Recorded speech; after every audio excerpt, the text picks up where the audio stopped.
Now, this topic, Trump Derangement Syndrome. Some of you may have heard of this phrase. Maybe some of you have used it. Even if you had never heard of it before and it's the first time you ever heard anybody say it, I think you immediately get it. You get what that means, right? As I've been doing a lot of live streaming, because I'm recording this in late 2024. When you're hearing it, we may be into 2025 by the time you hear this, but I'm recording this in late 2024.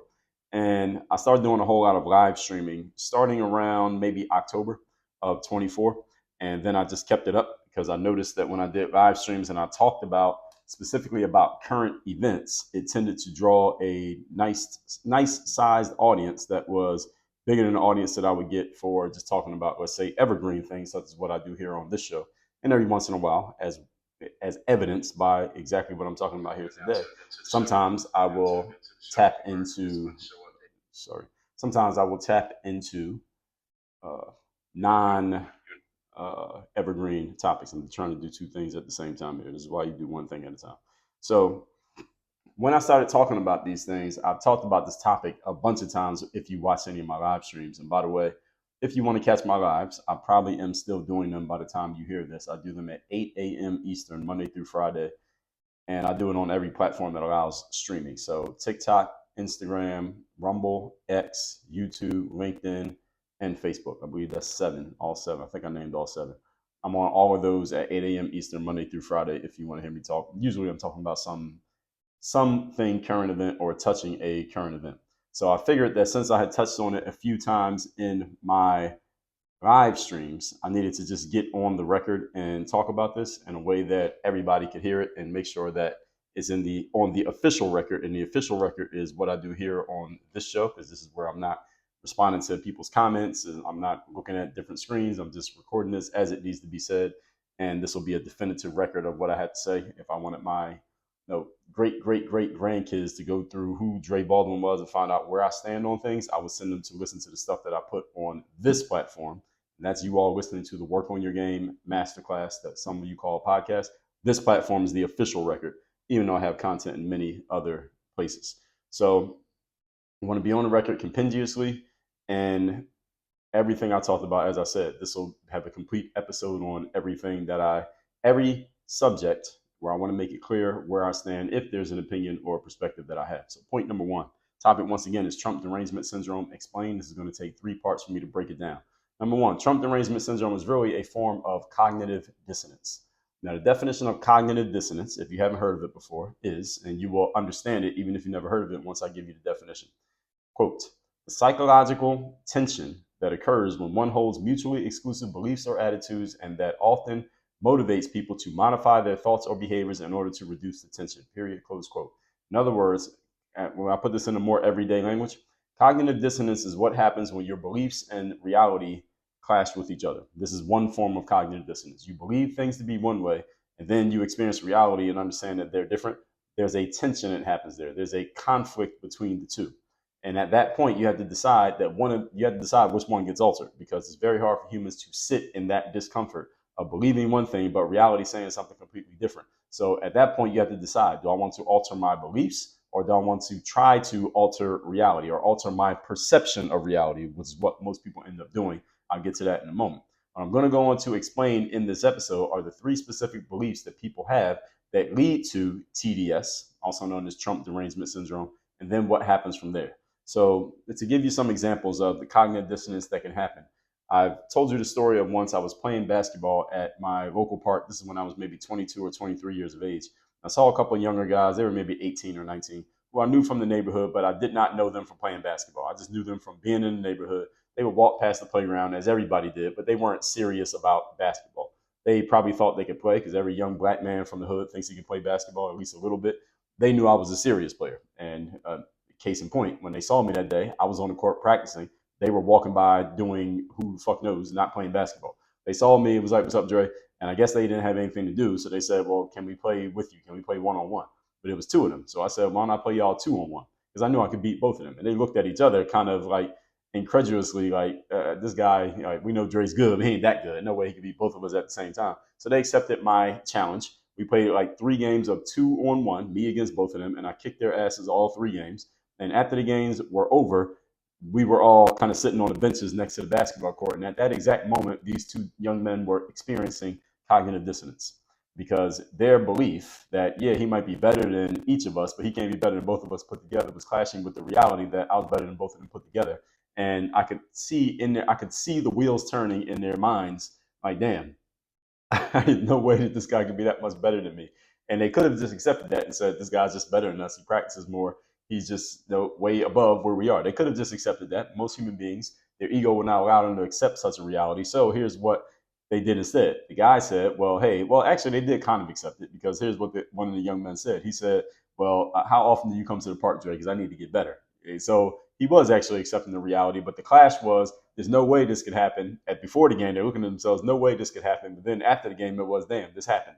That's the cognitive dissonance. So at that point, he had to make a decision. So how he resolved the cognitive dissonance was by him, what he said after that, what I just told you, which was, he said, Dre, how often do you practice? I need to get better. So he was acknowledging without acknowledging it in so many words, if I practice with Dre, maybe I'll get better so this won't happen to me again. And I told him I'm at the park all the time. They knew I was at the park all the time. Everybody in my neighborhood where I'm from knows me for being on the basketball court. Nobody knows me for anything else. You don't know me for standing on the corner. You don't know me for doing anything else. You know me from being on the basketball court. Everybody where I'm from knows me for that. If I go back there today, anybody who does know me, they know me from there. So anyway, he was asking the question he already knew the answer to. And he said, yeah, I'm going to come in and work out with you. I'm like, all right, cool. I never saw those guys again. Now, you can take that part for what it's worth. The point is, I'm explaining to you the cognitive dissonance. Let me give you another example when I had to experience it. When I was a senior in college, my teammate, a guy who you heard on this show, if you've been listening to for a long time, his name is Wes Pfeiffer. He is a college basketball coach to this day. We played basketball together. Wes was a guy who, aside from myself, we were only two guys from my college, which is Penn State Altoona, who went on to have any amount of professional basketball experience. Now, Wes happened to know some people at a college that was near us. We were going to school in Altoona, PA, and in that area, in the center of Pennsylvania, there are actually a lot of colleges around there. A lot of people don't notice. So there was, of course, Penn State's main campus, which was about 45 minutes away from us. You had a college called Mount Aloysius, which was also Division III like us. You had a college called, what was the other one? There was a college called Juniata, which is a little bit further away from us. You had University of Pitt Johnstown, which was maybe about an hour or two away from us. There was also St. Francis College, which was a Division I college that wasn't too far away from us over in Cresson, Pennsylvania. So Wes happened to know somebody who knew somebody over at the St. Francis College, and he connected with some guys on the basketball team. He got us invited to come play pickup basketball with the guys over at St. Francis. So me and Wes and one of my other teammates, B, the three of us went over there to play pickup basketball with the guys at St. Francis. Now, the difference between a Division I, Division III college basketball team, generally speaking, is that the players tend to be bigger, stronger, and faster. Skill-wise, there may not be that much difference, but the players all tend to be a little bit taller. They're a little bit physically stronger, and they're a little bit more athletic. They're faster. They just are physically at a level that the Division III players are not, as a general rule. Now, myself and my two teammates who we went over to St. Francis with, we were not the normal Division III players. Now, I'm saying that, you may think that's my ego saying that, but let's look at the results. All right, I just told you, myself and my teammate Wes were only two guys from my school who ended up with professional careers, and a lot of guys from that Division I school that we went and played pickup at, St. Francis, many of them never played professional basketball. So we take that for what it's worth. But anyway, on this particular day, this is the story I want to tell you.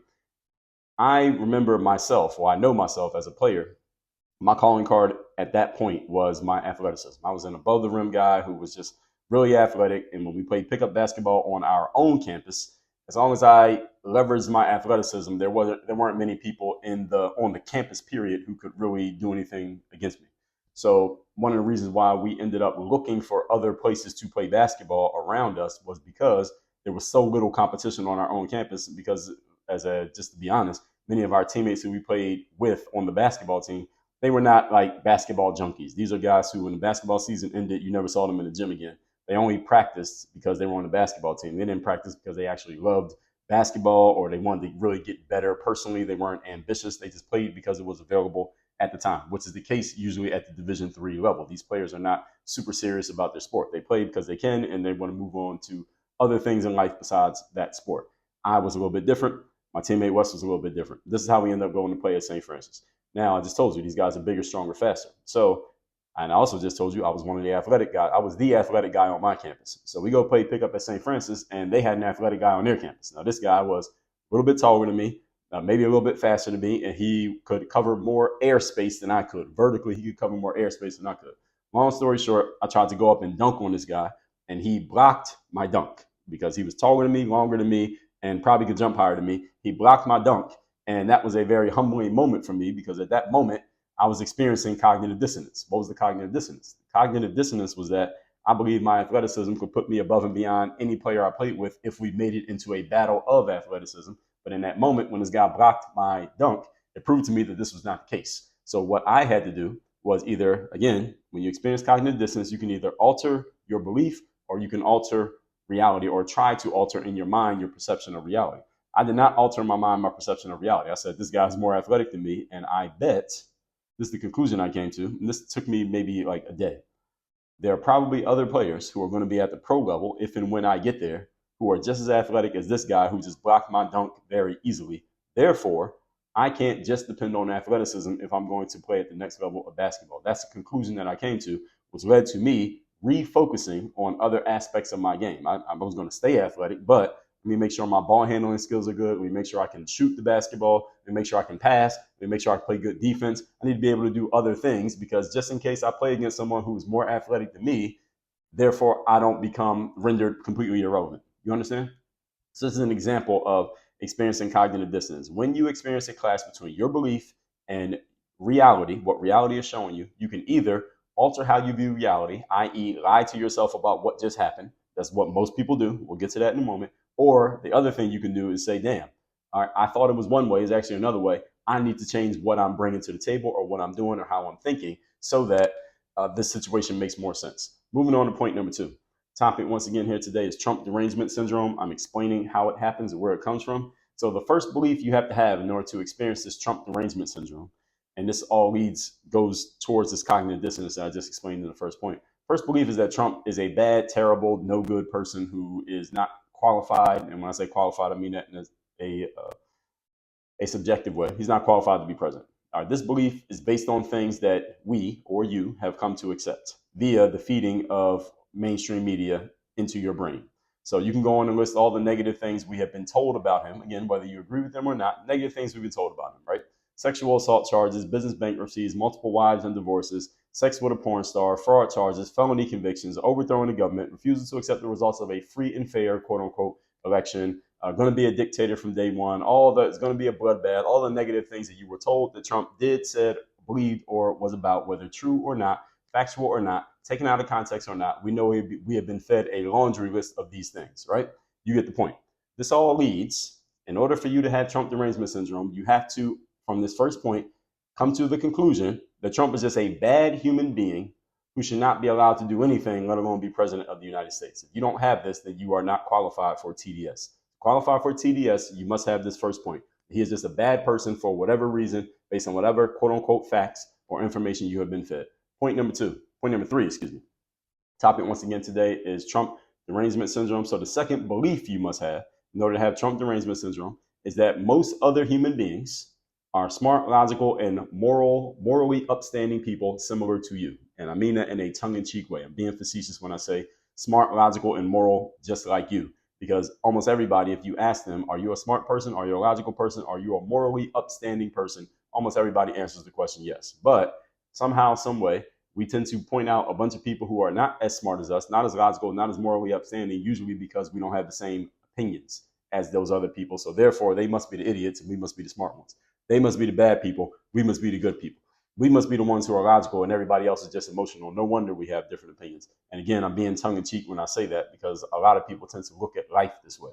Anyone who disagrees with you obviously is not smart enough, not logical enough, and just is too stupid to understand reality the way that you understand reality.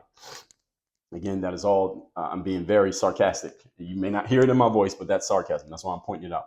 What most people do with this second belief is you assume that other people think the way that you think, and that other people rationalize life the same way that you rationalize life. And yes, all human beings rationalize life. Rationalizing simply means telling yourself a story about life that allows you to reconcile what's happening in front of you. And everybody does this all day, every day. This is all a setup for the next belief that I'm going to get into in a moment. But this belief right here, this one that I'm pointing out, that everybody's a smart, moral, and logical person, this is how most often This is most often found in people who tend to believe, for whatever reason, that they are smarter than the average person. Now, let me ask you a question, just on that point right there.